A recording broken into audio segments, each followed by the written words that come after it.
할렐루야. 오늘 하루도 우리의 생명 대신 주님 의지하심으로 기쁨과 감사한 일이 많아지시기를 축복합니다. 오늘 우리가 묵상할 말씀은 베드로전서 4장 12절에서 19절까지입니다. 너희를 연단하려고 오는 불시험을 이상히 여기지 말고 오히려 기뻐하라고 합니다. 왜냐하면 고난이 그리스도인을 더욱 연단시켜 예수님의 고난에 참여하게 만들기 때문입니다. 그리스도의 이름으로 치욕을 당하면 복이 있는 자입니다. 성도의 고난은 죄 때문이 아니라 그리스도를 따르는 믿음으로부터 시작되기 때문입니다. 성도는 고난 앞에서 부끄러워하지 말고 고난을 하나님께 영광 돌릴 기회로 삼아야 합니다. 하나님의 뜻대로 고난을 받은 자들은 선을 행하는 가운데 하나님을 의지하고 의탁해야 합니다. 베드로는 왜 성도가 고난 중에도 낙심하지 않고 기뻐할 수 있다고 말합니까?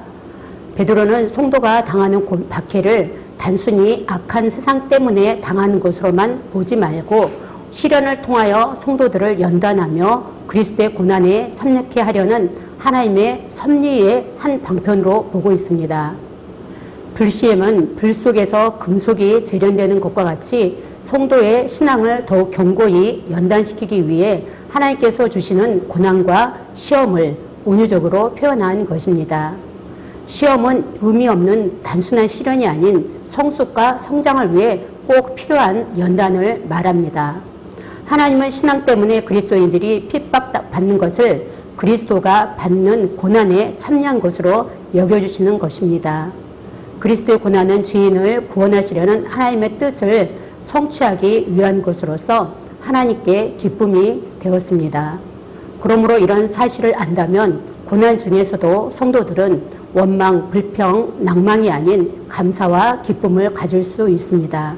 그리고 더 나아가 그리스도인들은 고난에 참여한 것을 통해 장차 그리스도의 영광에도 참여할 수 있게 됩니다.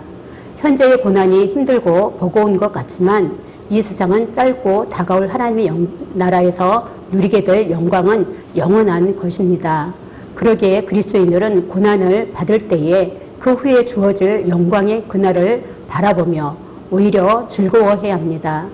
사랑하는 성도 여러분, 우리는 이 땅의 시험과 고난이야말로 그 무엇보다 우리를 연단하고 정화하기 위한 하나님의 귀한 은혜와 선물임을 알아야 하겠습니다.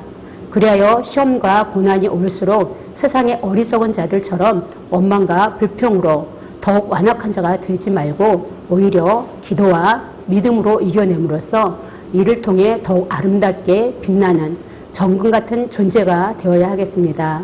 성도가 이 땅에서 고난을 당할 때 세상 사람처럼 슬퍼하거나 낙심하지 않고 오히려 기뻐해야 하는 것은 그리스도와의 연합을 증거해 주는 분명한 표징이기 때문이고 현재의 고난이 장차 있을 영광의 확실한 징표이기 때문입니다.